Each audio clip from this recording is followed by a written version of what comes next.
আমাকে বলা হয়েছে আমি সুদখোর, বহুবার বলা হয়েছে। আপনারা সেটা গ্রহণ করেন নাই, কারণ গ্রামীণ ব্যাংকের মালিক আমি না।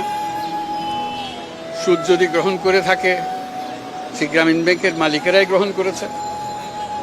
আমি যখন গ্রামীণ ব্যাংক থেকে আমাকে যখন বের করে দেওয়া হয়, তখন গ্রামীণ ব্যাংকের ৯৭% সদস্যের মালিক ছিল, গ্রামীণ ব্যাংকের মালিক ছিলেন তারা। ৯৭% মালিকানা আমাদের সদস্যদের কাছে ছিল। সুদ যদি গ্রহণ করে থাকেন, তারাই গ্রহণ করেছে। আমি একজন কর্মচারী মাত্র, সেটা আপনারা জানতেন। আমি গ্রামীণ ব্যাংকের মালিক ছিলাম না কখনো, কাজে আপনারা সেটা গ্রহণ করেন নাই। আমাকে বলা হয়েছে আমি গরিবের রক্তচোষা, সেটাও আপনারা গ্রহণ করেন নাই। রক্ত চুষতে হলে যেটা করতে হয়, সেরকম কাজ আমি করি নাই, আপনারা দেখেছেন।